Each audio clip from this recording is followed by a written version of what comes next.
I'm Nicole Lappin, the only financial expert you don't need a dictionary to understand. It's time for some money rehab.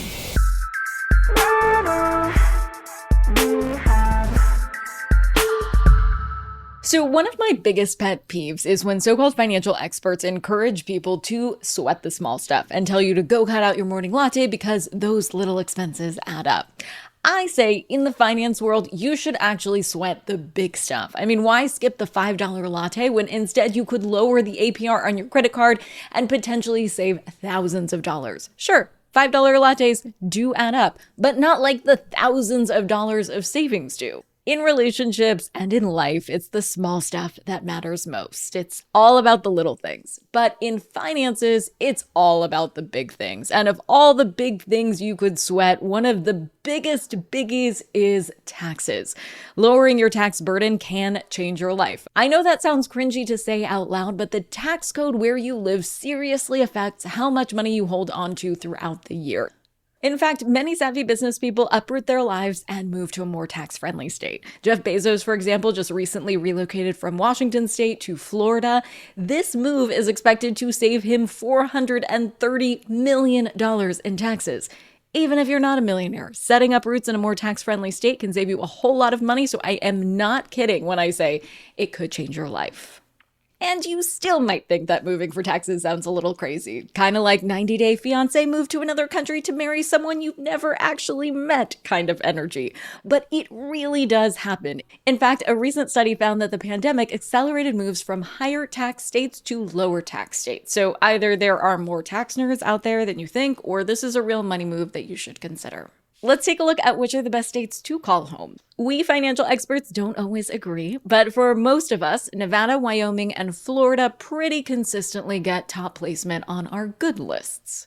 For starters, Nevada, Wyoming, and Florida do not have state income tax. You heard me correctly. There are actually 9 states that do not tax income. Those states are Alaska, Florida, Nevada, New Hampshire, South Dakota, Tennessee, Texas, Washington, and Wyoming. And so if you're living in one of those states, less money is coming out of your paycheck than fellow Americans in the other 41. Plus, come tax season, you only have to file one tax return, unlike the rest of us who have to file a state and a federal tax return. Less paperwork equals less stress. But here is a very important caveat. If you're living in a state without income tax, you're not guaranteed to be living large. You're not even guaranteed to save very much on taxes. That's because states without income taxes may compensate with other tax streams. For example, while Texas doesn't have state income tax, Texans spend 1.8% of their income on property taxes, which is higher than the average. But Nevada, Wyoming, and Florida are different, and I'm going to tell you why, but first I'll give you an overview and then tell you what exactly your financial life would look like if you were in one of those states. Let's start with Wyoming. So unlike the Texas example I mentioned, Wyoming has no income tax and low sales tax and low property taxes. The state sales tax is 4%, which makes it the 8th lowest in the country. It also has the 10th lowest property tax rate. More on the importance of that in just a second, but now let's travel over to the Sunshine State. And my apologies to Florida, but I would say that this is the ugly duckling of the top 3 picks. Florida pretty much only avoids the naughty list because it doesn't raise other taxes to compensate for a lack of income tax. The sales tax rate is around 6%, which is pretty average in the US. Property taxes in Florida aren't anything special either, but something is better than nothing. Or I guess when it comes to taxes, nothing is better than something, but a low something is better than a high something. Even though Florida doesn't get an A+ on their tax codes, Florida is perhaps the biggest magnet for celebrities and athletes looking to lower their tax burden. Jeff Bezos, as I mentioned, just made this move along with billionaire Carl Icahn, football legend Tom Brady, billionaire hedge fund manager David Tepper, and on and on. These celebrities and public figures continue to choose Florida, even though there are states with better tax advantages. Alaska, for example, is widely considered to be the most tax advantaged state. But let's be honest here. Can you imagine Jeff Bezos moving to Alaska? Like after the finale of True Detective Night Country? It is hard to compete with the Sunshine State for sure, especially if you're a state that only gets 3 hours of sunlight during parts of the year. So even though there are other states with better tax advantages than Florida, I'm going to include it in the top 3 because it's a really common move for the ultra rich and because it becomes a really interesting test case for the importance of income tax. I'll explain that in just a bit, but for now, let's head west to Nevada. Similar-ish to Florida, the sales tax isn't going to knock your socks off. It's just under 7%, but Nevada has the 4th lowest property tax rate in the country, which is a big deal.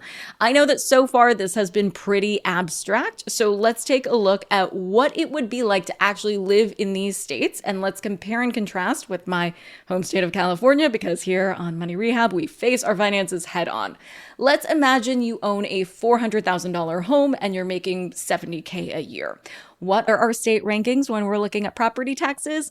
Nevada is the champion where you'd only owe $2,200 in property taxes. Wyoming is a close second. There you'd owe a little over $2,400 in property taxes. In California, you'd be paying $3,000. And in last place, Florida, where you'd be paying just about $3,300. So far, we're not seeing that much tax love, right? Nevada is the winner, Florida is the loser, and my home state of California, not looking so bad.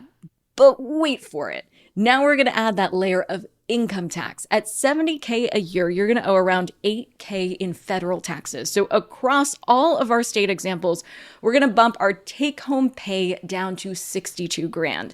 Then the state taxes. In California, state taxes on $70K could be around $3,000, so the take-home pay of $62,000 gets cut down to $59,000. But in Wyoming, Nevada, and Florida, nothing, nada, zippo, zilch, no more income tax. You're just staying there at $62K. So now let's look at the take-home pay after income taxes and property taxes. And that gives us the final rankings of first place, Nevada, where your take-home pay would be $59,800. Just barely behind Nevada. Second place, Wyoming, where your take-home pay would be $59,560. Florida, which last time we checked was in last place, gets bumped up to third place with a take-home pay of about $58,700. And yep, in very last place, my home state of California, where I would get a take-home pay of $56,000. Almost $4,000 less than what I would have gotten if I lived in Wyoming. Let's circle back to that moment I said that Florida was a good case study for the importance of income tax. Remember when I said that Florida didn't have a lot of tax perks beyond just nixing state income tax? And when we did the math for property tax, California actually had better rates than Florida? Well, even though both of those things are true, the absence of state income tax is so significant that it ultimately outweighs the benefit of lower property tax in California and makes Florida the more tax-savvy place to live.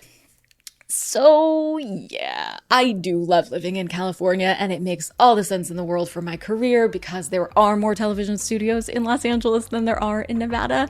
But there is a parallel universe where Mama Money Rehab is living large in Las Vegas, and she's keeping $4,000 more in that scenario than Mama Money Rehab is in this universe. The sigh. For today's tip, you can take straight to the bank. If you're at a crossroads, as we so often are in life, and you're choosing between two states, choose the one that gets more tax love. I promise it's going to pay off big time.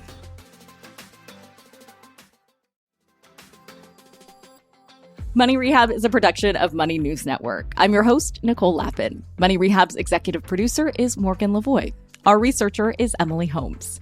Do you need some money rehab? And let's be honest, we all do. So email us your money questions, moneyrehab@moneynewsnetwork.com, to potentially have your questions answered on the show or even have a one-on-one intervention with me. And follow us on Instagram @MoneyNews and TikTok @MoneyNewsNetwork for exclusive video content. And lastly, thank you. No, seriously, thank you. Thank you for listening and for investing in yourself, which is the most important investment you can make.